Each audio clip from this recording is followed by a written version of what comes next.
नमस्कार जी। मैं आज आपको विनायक जी गणेश जी की कहानी कहने जा रही हूँ।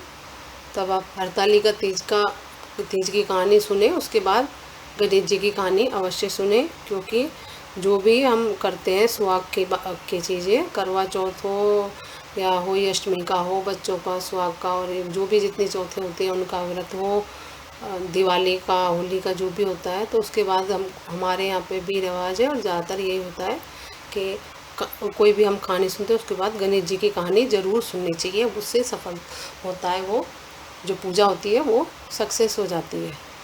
इसलिए गणेश जी की कहानी, जो भी आप सगुन वाली चीज़ें करें, सुहाग की करें, बच्चों के लिए करें, उसके बाद गणेश जी की, क्योंकि गणेश जी पहले पूजे जाते हैं सबसे पहले हर काम में, इसलिए गणेश जी की कहानी भी सुनना बहुत ज़्यादा ज़रूरी है।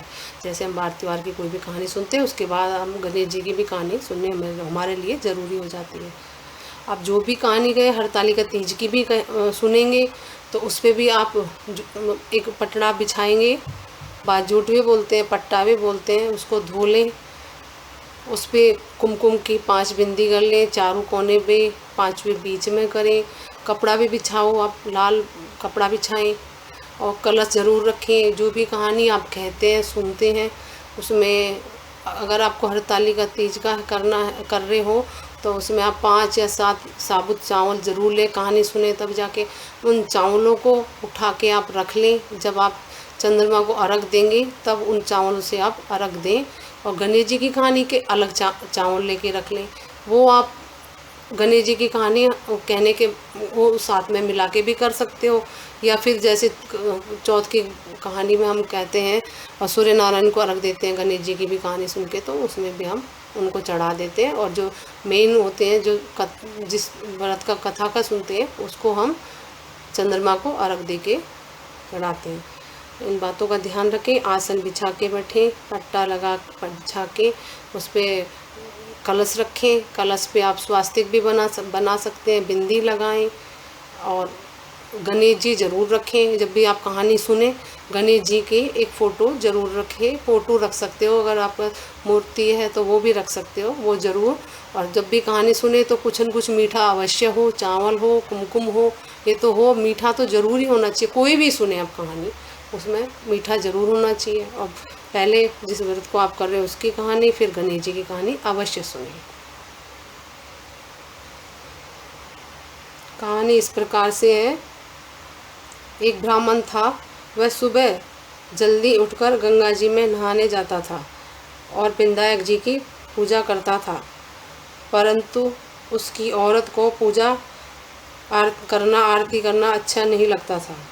वह गुस्से में आकर कहती थी कि दिन निकलने से पहले पूजा करने बैठ जाते हो, मैं कैसे झाड़ू लगाऊं, कैसे काम करूं, बीच में तुम बैठे हो। परंतु वह पूजा करते समय कुछ नहीं सुनता था, किसी की भी नहीं सुनता था, अपनी औरत की भी नहीं सुनता था। एक दिन ब्राह्मण तो गंगा जी नहाने गया हुआ था, और उसकी ब्राह्मणी ने, उसकी वाइफ ने विनायक जी की जो मूर्ति पूजा करते थे ब्राह्मण, उसको छुपा दिया। ब्राह्मण ने आकर पूछा कि मूर्ति कहाँ है, कहाँ गई, तो उसने कहा कि मुझे क्या पता। तब उस ब्राह्मण ने रोटी पानी खाना बंद कर दिया, खाना खाना बिल्कुल बंद कर दिया, और कहा कि मैं तो पूजा करके ही रोटी खाऊंगा।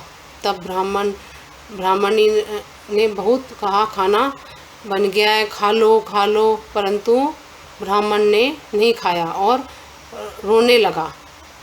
ब्राह्मण को रोता देखकर दोनों की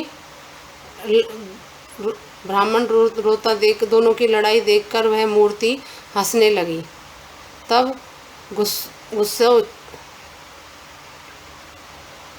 गुस्से में आकर उसकी औरत, ब्राह्मण की औरत बोली कि वह मूर्ति हंस रही है। तब ब्राह्मण ने मूर्ति की पूजा की। मूर्ति कहाँ है पूछा, ब्राह्मणी ने उनको मूर्ति दी। उन्होंने, ब्राह्मण देवता ने उनकी पूजा की। मूर्ति बोली कि बहुत दिन हो गए तूने मेरी सेवा करी है, इसलिए तू मांग। तब ब्राह्मण बोला कि अन्न मांगू, धन मांगू और लाछर लक्ष्मी मांगता हूँ, सारी दुनिया के सुख मांगू। तब विनायक जी, गणेश जी ने ब्राह्मण को सारा सुख, अन्न धन दे दिया और ब्राह्मण सुखपूर्ण रहने लगा। विनायक जी महाराज, जैसा आपने ब्राह्मण को सुख दिया वैसा कहते सुनते अपने सारे परिवार को देना। ये थी विनायक जी की कहानी। इसका मतलब कि गणेश जी की कहानी। विनायक जी, गणेश जी, विनायक एक ही नाम, एक ही बात है, आप कुछ भी बोलो। उनकी कहानी आप कहानी सुने हरतालिका के कहानी के बाद। नमस्कार। मेरे चैनल को लाइक करें, सब्सक्राइब करें, शेयर करें।